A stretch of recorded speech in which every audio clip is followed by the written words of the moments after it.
Колко струва едно видео? Сигурно това е първият, а и най-объркващият въпрос, който всеки създател на съдържание или бизнес си задава. Днес ще се опитаме да разнишим точно този въпрос и ще видим как да преминем от мислене за цена към мислене за стойност. Добре, хайде да го кажем направо. Колко? Краткият отговор? Такъв няма. И всеки, който твърди обратното, най-вероятно не вижда цялата картина. Значи, представете си го по този начин. Да попиташ колко струва едно видео е същото като да попиташ колко струва една кола или колко струва една къща. Отговорът винаги е зависи. Зависи от модела, екстрите, локацията. При видеото картинката е абсолютно същата. И така, ето го и нашият план. Първо, ще разгледаме защо този въпрос за цената е толкова сложен. След това ще обърнем изцяло перспективата и ще се фокусираме върху целта. После ще видим кой е най-големият разход в една продукция и накрая ще разкрием как да го превърнем в най-добрата си инвестиция. Добре, да влизаме в дълбокото. Защо е толкова трудно да се даде една конкретна цена? Причината е, че има просто твърде много движещи се части. И ето кои са основните заподозрени. Цената се влияе пряко от сложността. Да снимаш едно говорящо лице на бял фон, както в много обучителни видеа, разбира се нещо съвсем различно от сложна продукция с анимация и специални ефекти. Колко голям екип ще е нужен? Ще има ли актьори, декор? И може би най-важното, колко дни и на колко различни места ще се снима? Всяко едно от тези неща може да промени бюджета драстично. И точно тук идва, може би, най-важната промяна с мисленето изобщо. Спираме да мислим за цената и започваме да мислим за целта. Това, повярвайте ми, е ключът към абсолютно всичко. Това е правило номер 1 в стратегическия подход. Ако разговорът започне с колко ще струва, той вече е поел в грешната посока. А ето го и правилният старт. Винаги се започва с въпроса «Защо?». Какво всъщност трябва да постигне това видео? Целта определя всичко. Какво искаме да постигнем? Целта директни продажби ли е? Или пък искаме да образоваме аудиторията, да речем в YouTube, и така в дългосрочен план да изградим доверие и имидж?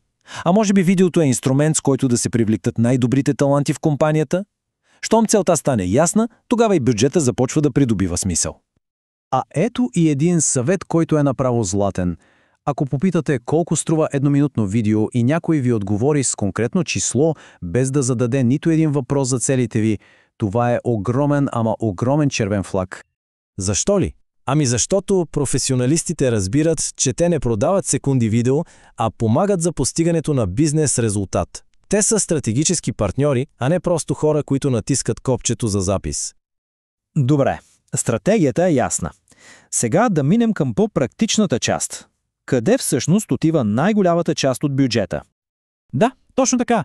Самият снимачен ден, денят, в който камерите се въртят. Това е моментът, в който целият екип, цялата техника, актьорите, локациите, всичко се събира на едно място. И тогава времето наистина е пари. Това е най-концентрираният и най-интензивният разход. И щом вече знаем, че снимашният ден е най-големият разход, идва и логичният въпрос – как да изцедим максимална стойност от него? Този раздел е посветен точно на това. Как да превърнем този разход в огромна възвръщаемост? И така, ето го и професионалният план за действие. Първо, отделен фотограф, защото операторът е заед с видеото. Второ, снимайте материал зад кулисите. Това е злато за Reels и TikTok. Трето, подгответе си текстове предварително, за да са готови за публикуване. Четвърто, още от самото начало планирайте и кратки формати за реклами.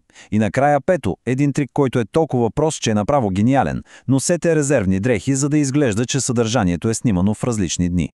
Значи, вижте сега, започваме с един единствен, скъп снимачен ден.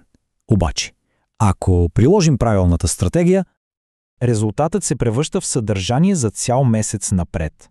Помислете само, от един ден имаме основното, да речем обучително видео за YouTube, кратки клипове за всички останали платформи, сторита зад кулисите, професионални снимки за сайта, че даже и материал за реклами. Ето това е перфектен пример за това как стратегическото мислене буквално умножава стойността на първоначалната инвестиция.